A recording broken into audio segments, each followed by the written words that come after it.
Ladies and gentlemen, good morning and welcome back to our channel once again. And it is my hope and prayer that the video is going to find you guys in good health. Personally, I am fine, as you can see. Kisumu is fantastic, and maybe you could also let me know where you are watching the video from, the county or the country, in case you are out of the republic. Ladies and gentlemen, Rigathi Gachagua yesterday officially launched his new political party. We finally have a political party that belongs to all of us, where every Kenyan is treated equally. Our new party is Democracy for the Citizens Party. Our party slogan is Sikiza wa Kenya. But if Kenyans want, they can always interchange it with Sikiza ground. Our party symbol is a listening ear. So, tukisema DCP, unasema Sikiza ground? DCP? DCP? And that move by Rigathi Gachagua, if you are to ask me, is going to shape the politics of the Republic of Kenya moving forward. But there are several things which I observed during that launch, which I want to highlight in this video. Before we do that, in case you are watching this channel for the first time, please take a second or two, click the subscribe button so that next time we produce a video like this, YouTube will automatically notify you. Ladies and gentlemen, the first thing I observed during that launch was the absence of other core principles. Kalonzo Musyoka was missing. Martha Karua was missing. Eugene Wamalwa was missing. Fred Okengo Matiang'i was missing. Why do you think they missed the event? Did they boycott it? Or were they not invited? Or is there something they knew that we don't know? Because yesterday was supposed to be a very big day for Rigathi Gachagua, but he opted not to invite the co-principals. My understanding is that maybe Rigathi Gachagua didn't want the focus to shift from him. He wanted the day to be Rigathi Gachagua's day. And I remember he announced that this was just the unveiling of the new party, and that a launch will officially take place on 4th of June. So maybe that's the time we should expect Rigathi Gachagua to invite his team. That's the day we should actually expect Rigathi Gachagua to show Kenyans whether he's actually able to run presidential campaigns. Because if you are to compare the launch of Rigathi Gachagua's party, or was it unveiling, compare it to the one which Martha Karua unveiled when she was rebranding her party, you'll agree that Martha Karua did a fantastic job, not this. So let us wait and see what's going to happen on 4th.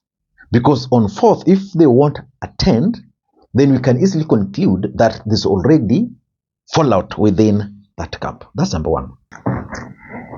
Number two, which is also very, very important, is that I observed that Rigathi Gachagua's close allies, the elected members of parliament, senators, someone like Senator Methu, someone like Jane Kihara, attended this event, but they never donned the party colors.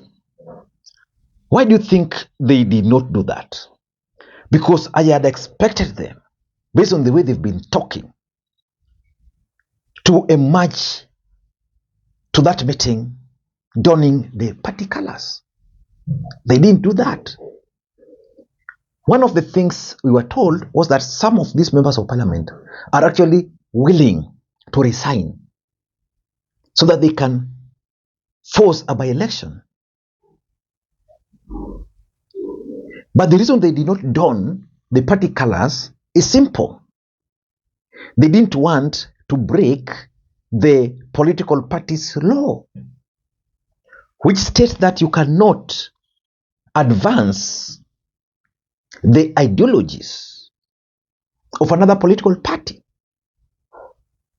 So they feared. Why?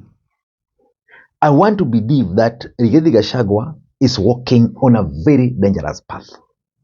I had expected at least 3 of them to put on those colors.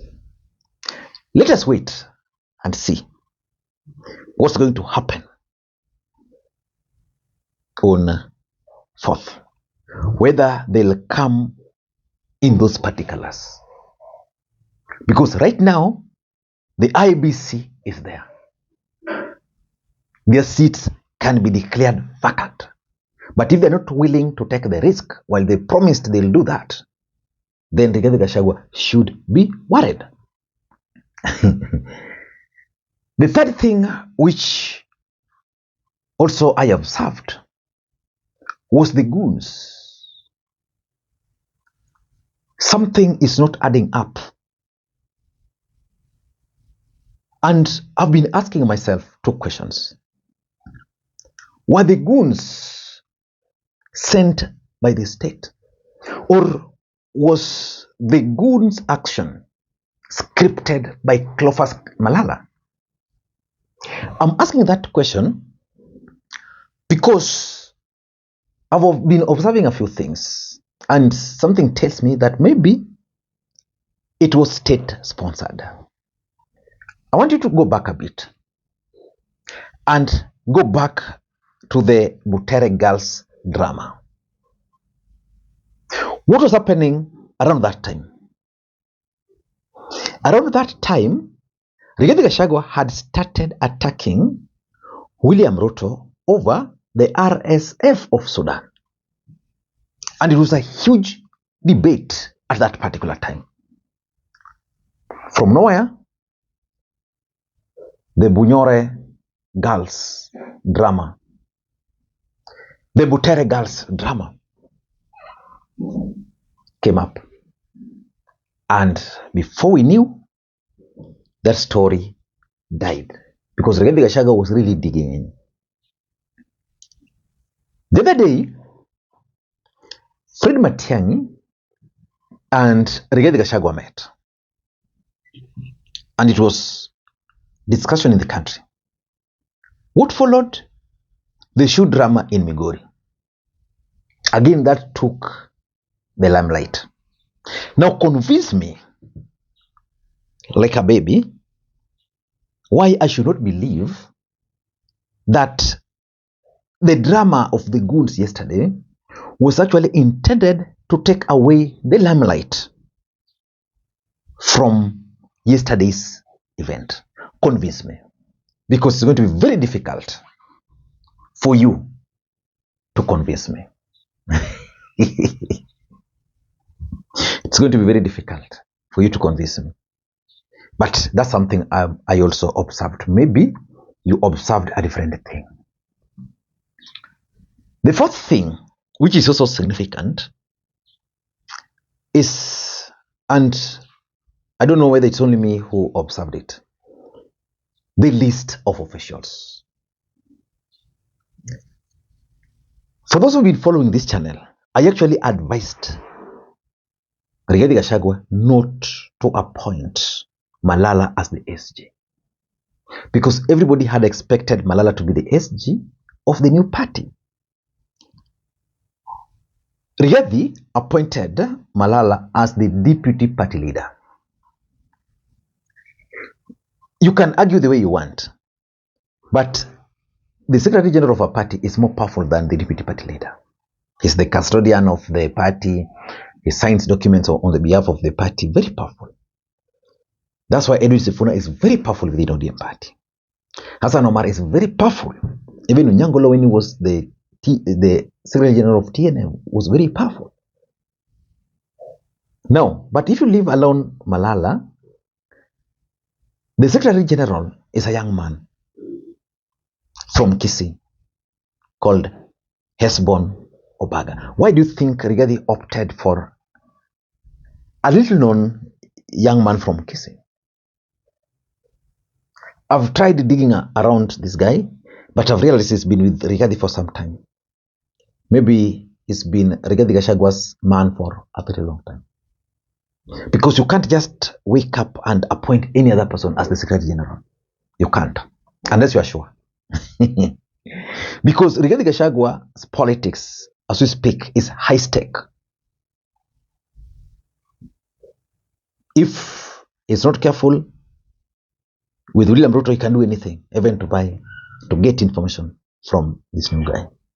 So by the time he was appointing this guy, probably he's a guy he has known for long, cannot betray him. But for me, I want to give Rigathi Gachagua credit for this particular appointment.